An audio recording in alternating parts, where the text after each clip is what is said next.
السلام علیکم ورحمۃ اللہ وبرکاتہ۔ اللہ اکبر اللہ اکبر اللہ اکبر، لا الہ الا اللہ واللہ اکبر اللہ اکبر وللہ الحمد۔ الحمد للہ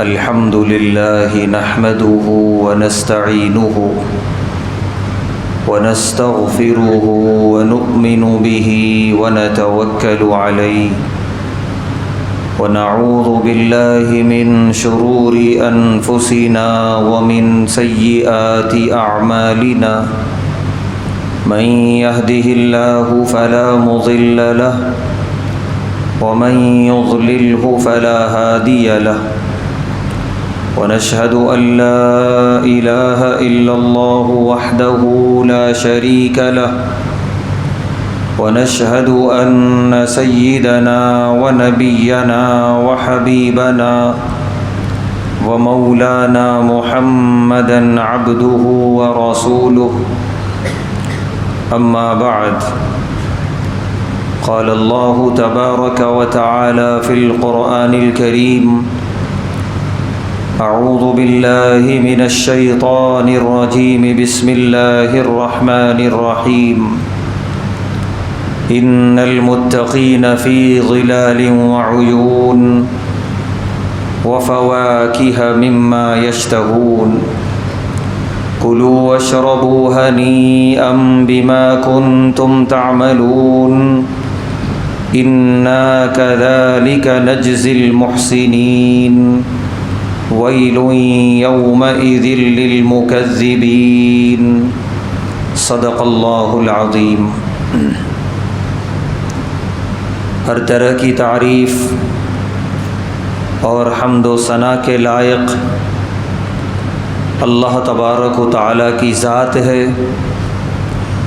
جس کا کوئی شریک نہیں، جس کا کوئی ساجی اور ہمسر نہیں، جو ہمیشہ سے ہے اور ہمیشہ رہے گا۔ بے شمار درود و سلام نازل ہوں اللہ کے آخری پیغمبر جناب محمد الرسول اللہ صلی اللہ علیہ وسلم پر، آپ کے تمام صحابہ صحابیات پر، آپ کے ازواج مطہرات اہل بیت اطہار پر۔ محترم حضرات، آج کا یہ دن جسے ہم اور آپ عید الفطر کے نام سے جانتے ہیں، یہ ماہ رمضان المبارک کے مکمل ہونے کے فوراً بعد، یعنی ماہ شوال کی پہلی تاریخ کو اللہ تبارک و تعالیٰ کی طرف سے تمام مومنین و مومنات کو عطا کی گئی ہے۔ یہ عید دراصل اللہ تبارک و تعالیٰ کی طرف سے انعام ہے، تحفہ ہے مومنین و مومنات کے لیے، کہ جنہوں نے پورا ماہ رمضان المبارک گزارا اس طریقے سے جس طریقے سے اللہ نے حکم دیا تھا۔ جب اللہ کا حکم ہوا کہ تم کھاؤ اور پیو، تو مومنین نے کھایا اور پیا، اور جب اللہ کا حکم ہوا کہ کھانے اور پینے سے رک جاؤ، تو اللہ پر ایمان رکھنے والے مومنین کھانے اور پینے سے رک گئے۔ نہ صرف کھانے اور پینے سے رکے، بلکہ اللہ تبارک و تعالیٰ کی نافرمانی، اللہ تبارک و تعالیٰ کے احکامات کی خلاف ورزی، گناہ والے اعمال، نافرمانیوں والے کام ان ساری چیزوں سے مومنین نے مکمل 1 مہینہ اپنے آپ کو روکے رکھا، کیونکہ جس طریقے سے کھانے اور پینے سے روزہ ٹوٹ جاتا ہے، اسی طریقے سے اگر بندہ مومن روزہ رکھ کر گناہ بھی کر رہا ہے، روزہ رکھ کر نافرمانیوں والے اعمال بھی کر رہا ہے، تو پھر بندہ مومن کو یہ معلوم تھا کہ میرے اس روزے کا کوئی فائدہ ہونے والا نہیں، بلکہ حدیث کی روشنی میں کہ بھوکا اور پیاسا رہنے کے علاوہ کچھ بھی نہیں ہے۔ تو اسی لیے مومنین و مومنات نے اس پورا مہینہ کھانے پینے سے بھی اپنے آپ کو روکا، گناہوں والے اعمال سے بھی اپنے آپ کو روکا۔ جب حکم ہوا رات کے اندھیرے میں کہ اٹھو اور سحری کھاؤ، عام دنوں میں یہ وہ وقت ہوتا تھا، ہم سب جانتے ہیں، کہ جب آدمی کو نیند پیاری ہوتی ہے، رات کا کچھ حصہ اگرچہ کسی مصروفیت میں جاگ کے گزار لے، لیکن سحر کا وقت عین نیند کے غلبے کا وقت ہوتا ہے، کہ اس وقت ایک انسان کو نیند سے زیادہ پیاری کوئی چیز نہیں ہوتی۔ اس وقت اللہ کا حکم ہوا کہ بستروں کو چھوڑو، نیند کو چھوڑو اور اٹھو۔ الحمدللہ پورا 1 مہینہ مومنین نے اللہ کے اس حکم کی فرما برداری کرتے ہوئے عین سحری کے وقت میں اپنے آپ کو جگایا، اٹھایا، اور پوری فکر مندی کے ساتھ رات کو سوتے ہوئے الارم کا انتظام اور جو کچھ ان کے پاس ذریعہ ہو سکتا ہے اپنے آپ کو سحری میں جگانے اور اٹھانے کے لیے، ان ذرائع کا استعمال کرتے ہوئے پوری فکر مندی کے ساتھ مومنین نے اپنے آپ کو سحر کے وقت میں بیدار کیا۔ اور اللہ کا اور اللہ کے رسول صلی اللہ علیہ وسلم کا حکم ہوا اس وقت کہ تم سحری کھاؤ، تسحروا فإن فی السحور برکہ، کہ سحری کھاؤ، اللہ تبارک و تعالیٰ نے سحری میں برکت رکھی ہے۔ حالانکہ سال کے 11 مہینے انسان اس وقت کچھ نہیں کھاتا، وہ سو کے اٹھنے کے بعد، دن نکلنے کے بعد کھاتا ہے، لیکن پورا 1 مہینہ اس نے اپنی عادت بنائی کہ اس وقت وہ اٹھتا اور بڑے خشوع اور خضوع کے ساتھ سحری کرتا۔ اس میں بھی اللہ تبارک و تعالیٰ نے حد بندی کر دی کہ بس یہاں تک، طلوع فجر تک تم کھا سکتے ہو، طلوع فجر کے بعد کھانا پینا بند۔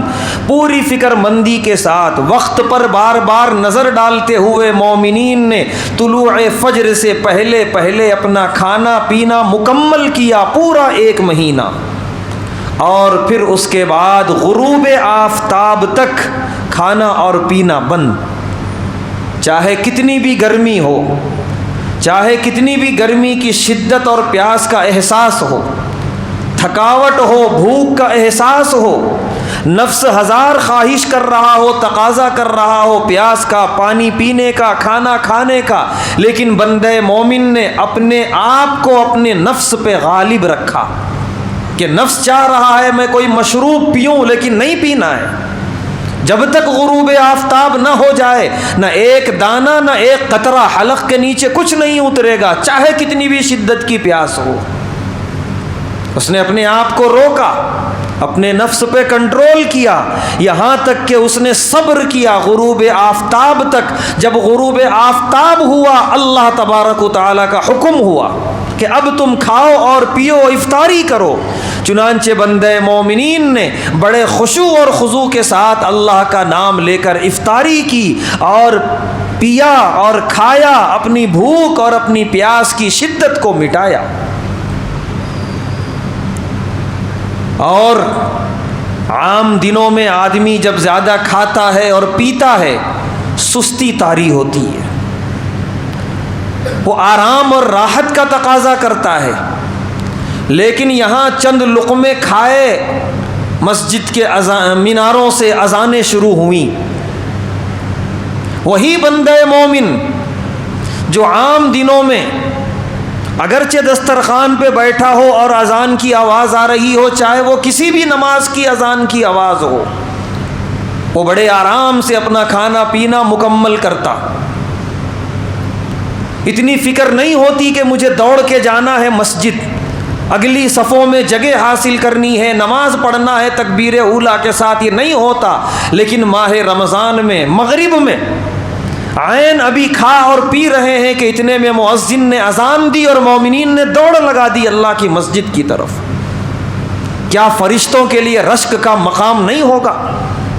کہ کیا فرما بردار بندے، کیا اطاعت گزار بندے کہ دن بھر کے بھوکے اور پیاسے اور ابھی سارے تقاضے بھوک اور پیاس کے پورے ہوئے نہیں کہ اللہ کے گھر کی طرف دوڑ لگائے، نہ آرام کی طرف دیکھا، نہ راحت کا کوئی تقاضا محسوس کیا، بلکہ گئے اور اللہ کے دربار میں نیت باندھ کر کھڑے ہو گئے۔ قیام ہے، رکوع ہے، سجدہ ہے، تشہد ہے، فرض ہے، سنتیں ہیں، نوافل ہیں، بلکہ بہت سے اللہ کے نیک بندے نوافل کے بعد قرآن کی تلاوتیں ہیں، اس کے بعد دعائیں ہیں، پھر اس کے بعد مسجد سے اپنے گھر کی طرف جا رہے ہیں۔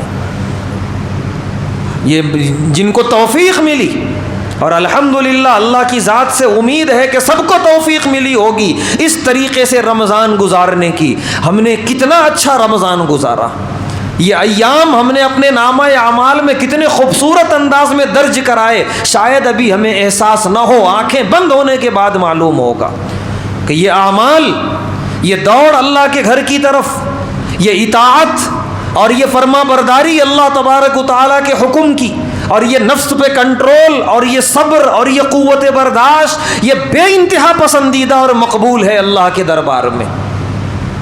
اور اس طریقے سے 1-2 دن نہیں، مکمل 30 دن الحمدللہ مومنین نے گزارے ہیں، اور اللہ نے توفیق دی مومنین کو الحمدللہ کہ نماز عشاء کے وقت جب وہ مسجدوں میں آئے، عشاء کی نماز کے بعد 20 رکعت تراویح انہوں نے بڑے خشوع خضوع کے ساتھ پورے رمضان ادا کی، اور حافظ قرآن کے پیچھے کھڑے ہو کر پورے قرآن کی انہوں نے سماعت کی، بڑے خشوع اور خضوع کے ساتھ۔ اس طریقے سے انہوں نے پورا ماہ رمضان گزارا۔ ہم اندازہ لگا سکتے ہیں کہ بندہ مومنین نے کتنا خوبصورت عمل کیا، کتنا حسین عمل کیا ماہ رمضان کے اندر۔ اس طریقے سے یہ سارے اعمال، یہ ساری اطاعتیں، یہ ساری فرما برداریاں جب بندہ مومنین نے اللہ کے دربار میں پیش کی تو اللہ تبارک و تعالی نے بدلے میں بطور تحفہ عید الفطر جیسی عظیم نعمت ہمیں عطا فرمائی۔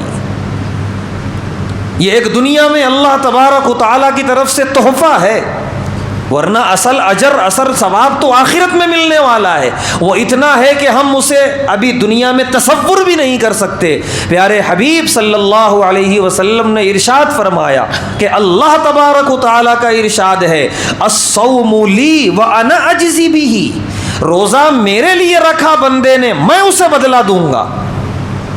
کیا مطلب میں اسے بدلہ دوں گا؟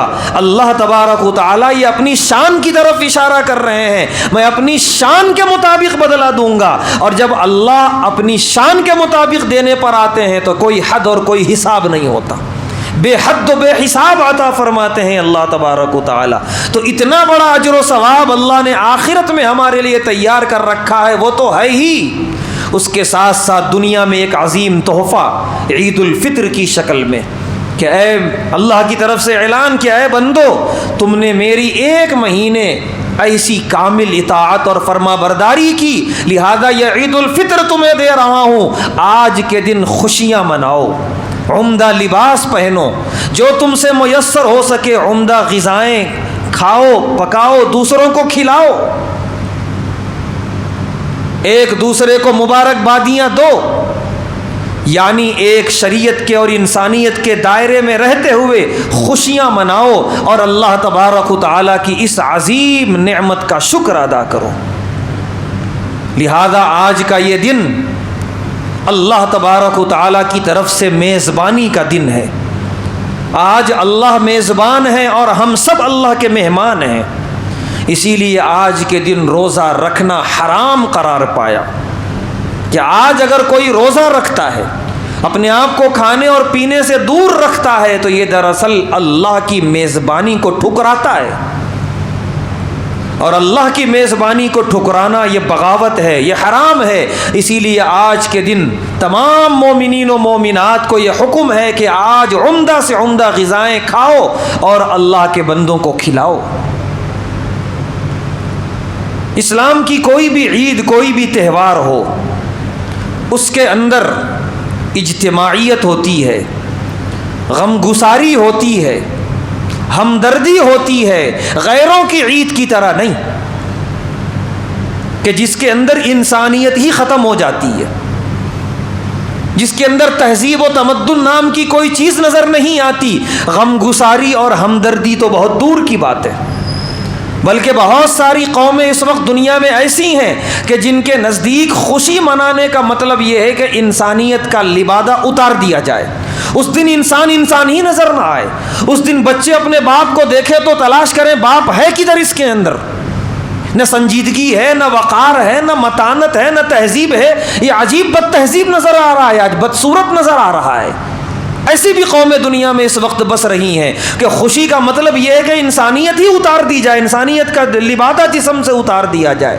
اسلام کہتا ہے نہیں، خوشی کا مطلب یہ ہے اور انسان بن جاؤ، خوشی کا مطلب یہ ہے کہ اور تمہارے اندر اللہ تبارک و تعالیٰ کی بندگی نظر آئے۔ اب یہ مجمع پہ نظر ڈالیے، غسل کر کے آیا ہوا یہ مجمع، خوشبو لگایا ہوا یہ مجمع، صرف یہی مجمع نہیں، جہاں جہاں عیدگاہوں میں اور جامع مسجدوں میں آج یہ مجمع ہے اللہ کے دربار میں سر بسجود ہونے کے لیے، نماز عید ادا کرنے کے لیے۔ کیسے عمدہ لباس اور کیسی عمدہ صفائی اور نفاست، اور زبان پہ اللہ اکبر کی تکبیریں ہیں، نگاہیں نیچی ہیں، بڑی سنجیدگی کے ساتھ گھر سے نکل کر اللہ کے گھر کی طرف رواں دواں ہیں، یعنی سراپا انسانیت، سراپا تہذیب ہی تہذیب نظر آ رہی ہے۔ یہ ہے اسلام کی خصوصیت الحمدللہ۔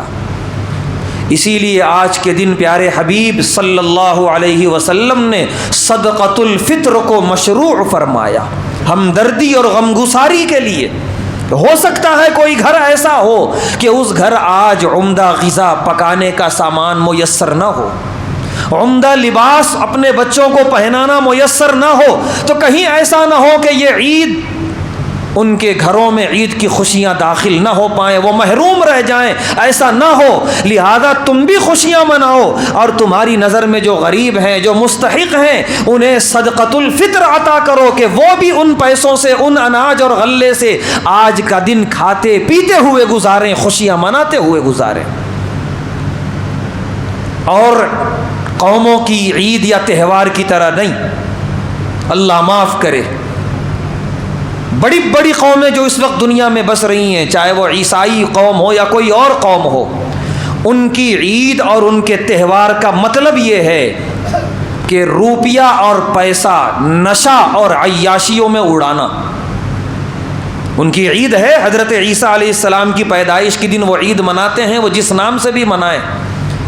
انہی کے لوگوں نے سروے کر کے بتایا ہے کہ پوری دنیا میں پورے سال میں 2 دن سب سے زیادہ شراب پی جاتی ہے، ایک نئے سال کے جشن میں اور دوسرا ان کے اس عید میں جس دن حضرت عیسیٰ علیہ السلام کی پیدائش کا وہ جشن مناتے ہیں۔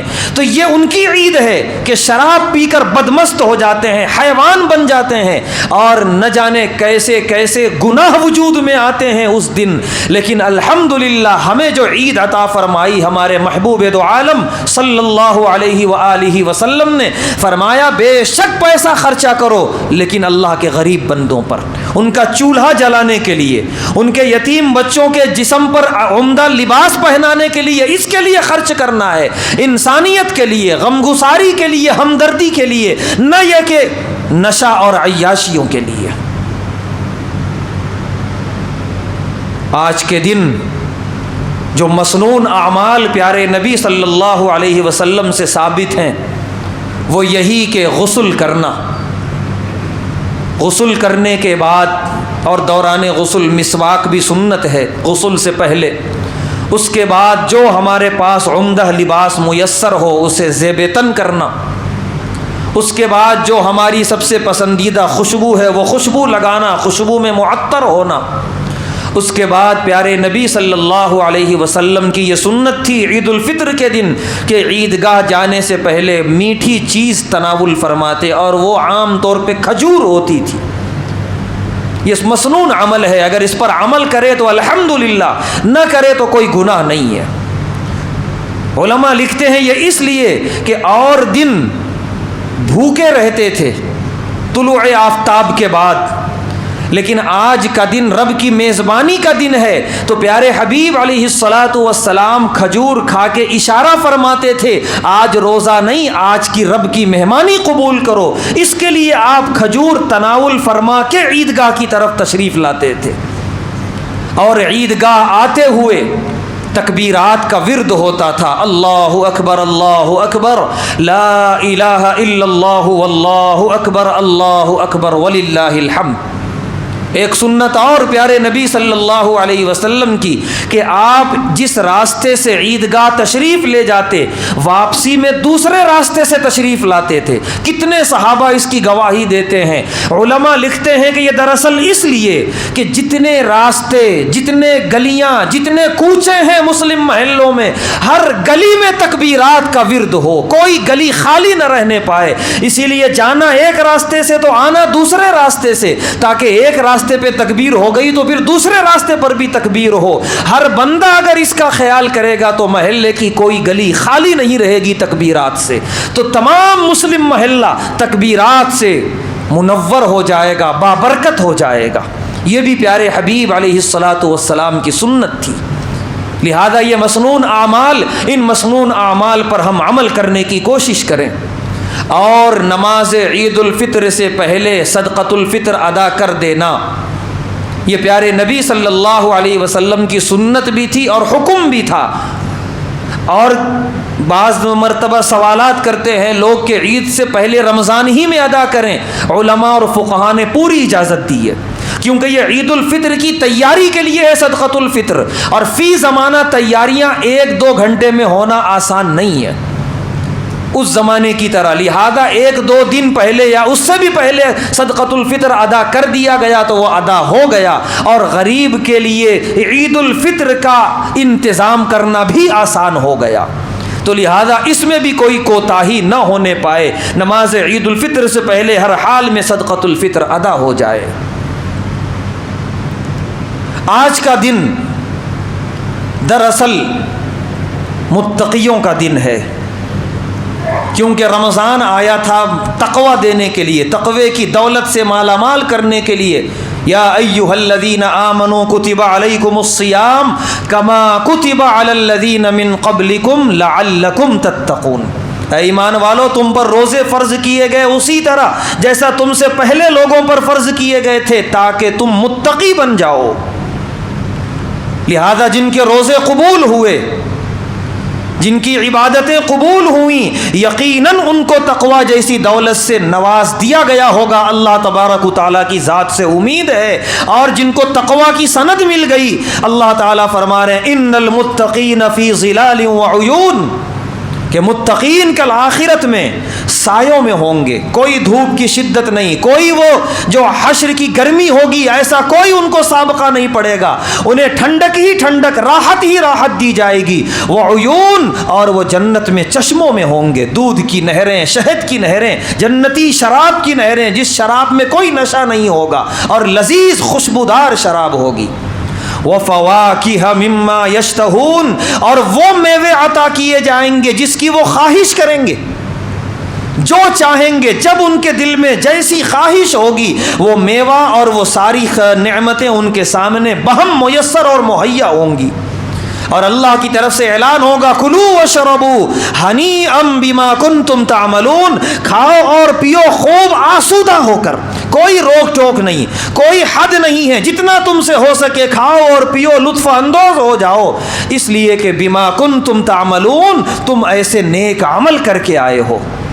انا کذالک نجزی المحسنین، بے شک ہم نیک لوگوں کو ایسا ہی بدلہ دیا کرتے ہیں۔ یہ ایک آیت نہیں، ایسی متقیوں کے بارے میں کتنی آیتیں قرآن میں ہیں، یہ ساری آیتوں کے مصداق بن رہے ہیں وہ مومنین جن کے لیے ماہ صیام قبول ہو گیا اور جن کو تقوی کی دولت سے نواز دیا گیا۔ قرآن میں دوسری جگہ اللہ تبارک و تعالیٰ نے تقوی کے کچھ فائدے جو دنیا میں ہیں وہ بیان فرمائے. اللہ نے فرمایا وَمَن يَتَّقِ اللَّهَ يَجْعَل لَّهُ مَخْرَجًا. اللہ تبارک و تعالیٰ جسے تقوی عطا کر دیتے ہیں اس کو ایک فائدہ یہ ملتا ہے دنیا میں, یجعل لہ مخرجا, مصیبتوں سے, آزمائشوں سے, پریشانیوں سے نکلنے کے راستے فراہم ہو جاتے ہیں. اس دنیا میں ہر ایک کو آزمائش آئے گی, انبیاء کو آزمائش آئی دنیا کے اندر, تو عام لوگوں کو تو ہر حال میں آئے گی, لیکن فرق یہ ہوگا متقی اور غیر متقی میں کہ غیر متقی انہی آزمائشوں میں الجھا ہوا ہوگا, رو رہا ہوگا, بلک رہا ہوگا, ہاتھ پیر مار رہا ہوگا, لیکن آزمائش اس کو جکڑتی جا رہی ہوگی.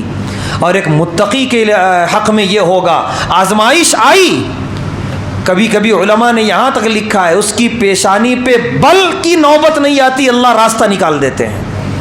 ابھی وہ ٹینشن اور فکر کی ضرورت بھی محسوس نہیں کرتا کہ اس کی پریشانی دور ہو جاتی ہے, بڑی بڑی آزمائشیں ٹل جاتی ہیں. وَمَن يَتَّقِ اللَّهَ يَجْعَل لَّهُ مَخْرَجًا. بہت بڑا فائدہ تقویٰ کا. دوسرا بڑا فائدہ وَيَرْزُقْهُ مِنْ حَيْثُ لَا يَحْتَسِبُ. اللہ وہاں سے رزق عطا فرماتے ہیں جہاں سے وہ گمان بھی نہیں رکھتا. اس دوڑتی بھاگتی دنیا میں ہر ایک کو رزق کی فکر ہے اور ہونی چاہیے.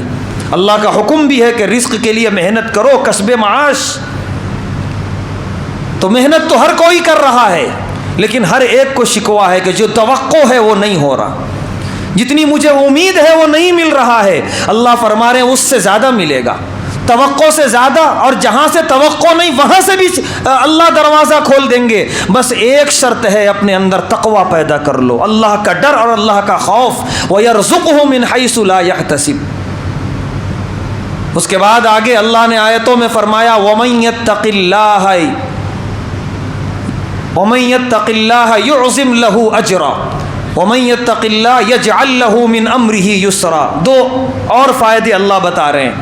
ایک فائدہ یہ وَمَن يَتَّقِ اللَّهَ يَجْعَل لَّهُ مِنْ أَمْرِهِ يُسْرًا. اللہ اس کے دنیا کے ہر کام میں یسر اور آسانی پیدا کر دیتے ہیں. بڑا سے بڑا کام, اس کی زندگی کی بڑی سے بڑی مہم, بڑے سے بڑے اس کے منصوبے اور ارادے اللہ تبارک و تعالی سب مکمل کر دیتے ہیں, اور ہر ایک کام میں آسانیاں پیدا کرتے چلے جاتے ہیں, جو کہ دوسروں کے لیے بڑا ناممکن ہوتا ہے لیکن اس کے لیے بڑا آسان ہو جاتا ہے. وجہ اس کے دل کے اندر تقویٰ ہے. چوتھا اور آخری فائدہ اللہ بتا رہے ہیں وَمَن يَتَّقِ اللَّهَ يُعْظِمْ لَهُ أَجْرًا. جو اللہ سے ڈرتا ہے, تقوی کی زندگی اختیار کرتا ہے, اللہ تبارک و تعالی اس کے ہر عمل پہ اجر عظیم کر دیتے ہیں. ایک عام مومن نماز پڑھے گا, بے شک جتنی نماز پڑھا اتنا ثواب ملے گا. ایک متقی پڑھے گا, اللہ اس سے کہیں زیادہ ثواب اسے دیں گے. یہ زائد ثواب کیوں مل رہا ہے؟ اس کے تقوی کی وجہ سے. اللہ تبارک و تعالیٰ کا ایک خصوصی تقرب اسے حاصل ہو جاتا ہے ہر عمل کے اندر کہ عام لوگوں سے زیادہ ثواب. یہ سارے دنیا کے فائدے اللہ تبارک و تعالیٰ بتا رہے ہیں ان لوگوں کے لیے جن کو تقوی نصیب ہو گیا. بے شک یہ تقوی بہت بڑی اللہ تبارک و تعالیٰ کی نعمت ہے. جنہیں مل گیا دنیا میں بھی اتنے بڑے بڑے فائدے اور آخرت میں بھی اتنے بڑے بڑے فائدے. اور یہ ماہ رمضان یہی عظیم دولت سے سرفراز کرنے کے لیے آیا تھا. اور اخیر بات کہہ کے میں اپنی بات ختم کرتا ہوں. ماہ صیام گزرا, ماہ عید ہم پر سایہ فگن ہے. سارا عالم اسلام خوشیاں منا رہا ہے اور منایا ہے کل. بعض مناظر بعض مسلم ملکوں میں ایسے بھی نظر آئے جو نہیں ہونے چاہیے تھے, کیونکہ امت کا ایک ٹکڑا بڑی غمناک عید منا رہا ہے. عید کے دن بھی دشمن نے حملہ کیا اور 125 فلسطینی شہید ہوئے. یہ ہمارے اور آپ کے لیے بڑا آسان ہے آج کا دن گزارنا. ان سے پوچھو جنہوں نے مسجد کے ملبے پہ عید کی نماز ادا کی ہے, جن کے بچے عید کے دن جھولے جھولنے نہیں گئے, ملبوں پہ بیٹھے تماشا دیکھ رہے تھے. یہی میری ماں تھی, یہی میرا باپ تھا, یہی میرا گھرانہ تھا 10-12 دن پہلے, اور آج سب ختم ہو گیا. وہ بچے بڑے افسردہ نگاہوں سے اپنے گھر کے ملبے دیکھ رہے تھے. کل کا دن انہوں نے گزارا ہے. پوری امت سے سوال ہوگا, یہ جھبا قبا یہ سب دکھانے کے لیے ہے. ہم سب سے پہلے اپنے آپ کو قصوروار مانتے ہیں جو ہم نے بنا لیا ہے دنیا کا ماحول, دنیا کا قانون. پیارے حبیب علیہ الصلوۃ والسلام نے فرمایا تھا کہ میری امت کی مثال ایک جسم کی طرح ہے کہ ایک جسم کا کوئی حصہ اگر تکلیف میں ہو پورا جسم جو ہے تکلیف کو محسوس کرتا ہے. لیکن بڑے افسوس کی بات, ماہ سیام کا چاند نظر آیا, بعض مسلم ملکوں میں ایسی آتش بازی ہوئی سر شرم سے جھک گیا. اتنے ہم بے حس ہو گئے ہیں. حس اور احساس نام کی چیز نہیں ہے ہمارے اندر. رات جو نوجوان گاڑیاں بھگائے, اپنی دکانوں میں گانے لگا کے بیٹھے, احساس مر گیا ہے تمہارا. جب تم اپنی ماں یا اپنے باپ کا جنازہ اپنے کندھوں پہ اٹھاؤ گے تب پتہ چلے گا ماں باپ کی موت کیا ہوتی ہے. وہاں 5 نمازوں سے زیادہ جنازے پڑھے جا رہے ہیں روز. کس کے لیے لڑ رہے ہیں وہ بھی رہ سکتے تھے اپنے گھر میں آرام سے اسرائیلیوں کے سامنے سجدے کر کے, لیکن ڈٹے ہوئے رب کعبہ کی قسم ایمان ان کے پاس ہے. مسجد اقصیٰ کے لیے, قبلہ اول کے لیے. یہ جتنے عرب حکمراں سجدے کر رہے ہیں, کیا ان کو سجدے کرنا نہیں آتا تھا؟ لیکن نہیں کرے وہ لوگ.